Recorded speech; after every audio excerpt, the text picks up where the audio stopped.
नमस्कार दोस्तों, कैसे हैं आप। मैं डॉक्टर हेमंत कुमार ठाकुर, मेरे यूट्यूब के इस चैनल पे आपका बहुत बहुत स्वागत है।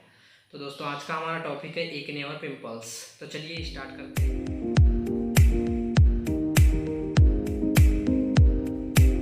दोस्तों, एक्ने पिंपल्स बताने के पहले मैं आपको थोड़ा सा स्किन का स्ट्रक्चर बताना चाहूँगा कि यह एक्ने और पिंपल्स इसमें डेवलप कैसे होते हैं। तो चलिए, यहाँ आप जैसे कि देख रहे हैं कि यह स्किन का स्ट्रक्चर है, जिसमें सबसे ऊपर हेयर्स निकले हुए हैं, उसके बाद स्किन सरफेस है और वह हेयर फॉलिकल्स को लेते हुए अंदर आया है। उसके आइट साइड में जो देख रहे हैं आप, सेबेशियस ग्लैंड है, जिससे सीबम सिक्रीट होता है। तो दोस्तों, यह था एक नॉर्मल स्किन का स्ट्रक्चर। दोस्तों, आप एक चीज़ मैं आपको कंफर्म कर देना चाहता हूँ कि एक्ने और पिंपल्स में थोड़ा सा अंतर है। दोनों का डेवलपमेंट लगभग सेम है, कॉजेशन लगभग सेम है, लेकिन दोनों में थोड़ा सा अंतर होता है। तो सबसे पहले हम समझते हैं एक्ने का फॉर्मेशन कैसे होता है, उसकी कितनी स्टेज होती हैं। तो चलिए दोस्तों, एक डायग्राम के माध्यम से आपको मैं समझाना चाहूँगा। आप जैसा देख रहे हैं कि सबसे फर्स्ट डायग्राम में एक नॉर्मल स्किन का स्ट्रक्चर बना हुआ है, जिसमें हेयर फॉलिकल्स अंदर आया है। राइट साइड में दोनों उसके सेबेशियस ग्लैंड है, स्वेट ग्लैंड्स हैं। दोस्तों, जब हम डस्ट पार्टिकल्स या फिर अधिक ऑयली स्किन जैसे समस्या का सामना करते हैं, तो जो ऑयली स्किन या फिर डस्ट होते हैं वो स्किन के जो स्पोर्स होते हैं उनको ब्लॉक कर देते हैं, या फिर अधिक सीबम के प्रोडक्शन के वजह से जो हेयर का फॉलिकल्स है वो ब्लॉक हो जाता है, जिसकी वजह से हम नेक्स्ट डायग्राम में देख सकते हैं वाइट हेड की प्रॉब्लम्स आती हैं। उसकी अगली स्टेज है ब्लैक हेड। तो दोस्तों, जब यह ब्लॉकेज आ जाता है, इसकी वजह से क्या होता है, यहाँ पे बैक्टीरिया ग्रो करने लगता है, क्योंकि सीबम का प्रोडक्शन तो अंदर बराबर हो रहा है ना। सीबम का प्रोडक्शन अंदर बराबर होने की वजह से यह ब्लॉकेज आ जाता है, जिसमें बैक्टीरिया ग्रो करने लगता है। और बैक्टीरिया ग्रो करने के साथ साथ यहाँ पे इन्फ्लामेशन की कंडीशन डेवलप होती है। इन्फ्लामेशन के साथ ही यहाँ पर या फिर अगली स्टेज में कन्वर्ट होने लगता है पेप्यूल, पस्ट्यूल, नोड्यूल, और उसके बाद स्काल फॉर्मेशन। इस टाइप के नॉर्मल एक स्किन का जो मेनली एक्ने डेवलप होते हैं, या इसका एक फॉर्मेशन की स्टेज थी दोस्तों। तो जैसा कि आप देख सकते हैं कि इसका मेनली मुख्य कारण जो होता है ऑयली स्किन, या फिर डस्ट पार्टिकल्स, या फिर कभी कभी हम कॉस्मेटिक्स का भी यदि यूज करते हैं तो इसके वजह से भी हमारे स्किन के स्पोर्स जो है ब्लॉक हो जाते हैं, और सीबम का जो प्रोडक्शन है वह आउट ऑफ द स्किन नहीं आ पाता है, जिसके वजह से इन्फ्लामेशन की कंडीशन डेवलप हो जाती है। तो यहाँ था दोस्तों एक्ने। एक्ने और पिंपल्स में थोड़ा सा अंतर यह है कि एक्ने में मुख्यतः हेयर फॉलिकल्स को लेकर ही इन्फ्लामेशन होता है, और पिंपल्स में यह जरूरी नहीं होता कि उसमें हेयर फॉलिकल्स इन्वॉल्व हो। इसमें मेनली सिबेशियस ग्लैंड का इन्फ्लामेशन देखने को मिलता है। दूसरा अंतर दोस्तों, कि पिंपल्स जो होता है हमेशा सिंगल सिबेशियस ग्लैंड को भी अफेक्टेड कर सकता है, लेकिन एक्ने में यह कंडीशन नहीं देखी जाती। एक्ने में मुख्यतः बहुत सारे हेयर फॉलिकल्स अफेक्टेड होते हैं। तो यह नॉर्मल एक इनका इंट्रोडक्शन था दोस्तों कि एक्ने और पिंपल्स में क्या अंतर है और यह कैसे डेवलप होता है।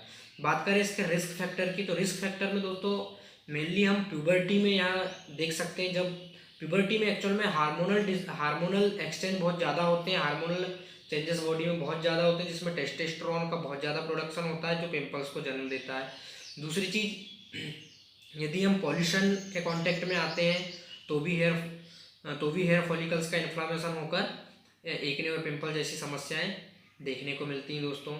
उसके बाद फैटी स्किन या फिर ऑयली स्किन जिसे बोल सकते हैं हम, ऑयली स्किन के वजह से भी होता है। यदि हम एक्सेसिव कॉस्मेटिक्स प्रोडक्ट का ज़्यादा यूज करते हैं, जिसकी वजह से हेयर फॉलिकल्स ब्लॉकेज हो जाते हैं, उसके वजह से भी एक्ने जैसी समस्या देखने को मिलती हैं।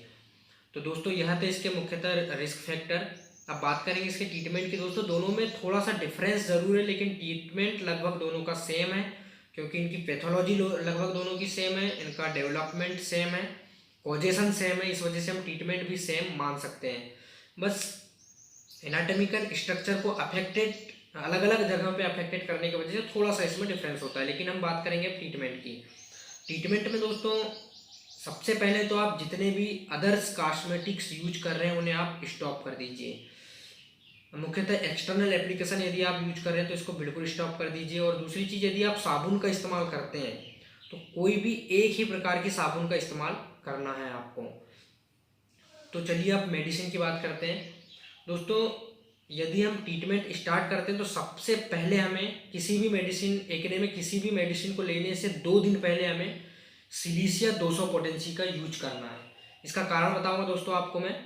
सिलीसिया 200 पोटेंसी क्या करेगा, जैसे आप सिलीसिया 200 पोटेंसी का लेंगे तो यह हेयर फॉलिकल्स का जो इन्फ्लामेशन हुआ है, जो पस फॉर्मेशन अंदर बना है, उसे बाहर निकाल देगा। जैसे कि आपने देखा होगा कि जब तक किसी भी सिस्ट का पस बाहर जब तक नहीं आएगा वहाँ क्योर की तरफ नहीं जाएगा। तो सबसे पहले हमको पस बाहर निकालना है, और हाँ, इसे हमें अपने हाथों से इंटरप्ट नहीं करना है, हाथों को नहीं छूना है।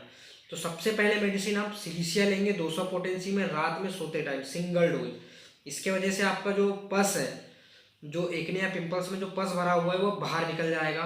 उसके बाद हम मेडिसिन स्टार्ट करेंगे दोस्तों। तो इसमें सबसे पहले मेडिसिन, सबसे इफेक्टिव मेडिसिन दोस्तों होम्योपैथी में बर्बेरिस एक्वाफोलियम मदर टिंचर। जी हाँ दोस्तों, बर्बेरिस एक्वाफोलियम मदर टिंचर हम यूज करेंगे। इसे हम 10-10 बूंद आधे कप गुनगुने पानी में दिन में 3 बार यूज करेंगे दोस्तों। उसके बाद दूसरी मेडिसिन है जो टेबलेट फॉर्म में आती है, SBL कंपनी के द्वारा बनाई गई है, पिम्पलेक्स टेबलेट। यह एक पेटेंट है दोस्तों, ये कॉम्बिनेशन फॉर्म में आता है पिम्पलेक्स। इसे हम यूज करेंगे दोस्तों 2-2 टेबलेट खाना खाने के बाद दिन में 3 बार यूज करेंगे दोस्तों। बहुत बढ़िया इफेक्ट और बहुत बढ़िया रिजल्ट देखने को मिलते हैं। उसके बाद बात करूँ दोस्तों कि हम लोशन क्या यूज करें। देखिए दोस्तों, लोशन मेनली हम यूज कर सकते हैं। तो हमें यूज करने का इसका तरीका क्या होना चाहिए कि जैसे हम नहाते हैं मॉर्निंग में, नहाने के तुरंत बाद हम इसे नॉर्मल कॉटन के कपड़े से पूरे जो पिंपल्स हैं उनको साफ कर लीजिए। उसके बाद हल्के हाथों से इस लोशन को जहाँ जहाँ पर पिंपल्स है उस जगह में यूज करना है दोस्तों। ध्यान रहे कि इसे ज़्यादा तेज़ी से स्क्रबिंग या रबिंग नहीं करना है जिससे वह इन्फ्लाम कंडीशन में जाए। हल्के हाथों से लगाना है। और मैंने 2 मेडिसिन बर्बेरिस एक्वाफोलियम और पिम्पलेक्स टेबलेट, दोनों का लगभग 15 दिन तक आप यूज करिए, ना ही डेफिनेटली आपको रिजल्ट मिलेगा ही। तो थैंक यू दोस्तों। इसके अलावा भी होम्योपैथी में मेडिसिन आती हैं, लेकिन वह सिम्टोमेटिक सिम्टम सिमिलरिटी के आधार पर प्रिस्क्राइब की जाती हैं। लेकिन नॉर्मल 70 से 80% केस इन 2 मेडिसिन के द्वारा ही क्योर किए जा सकते हैं दोस्तों। थैंक यू दोस्तों, आज के लिए इतना ही। वीडियो पसंद आए तो लाइक कमेंट करके ज़रूर बताइएगा। थैंक यू दोस्तों।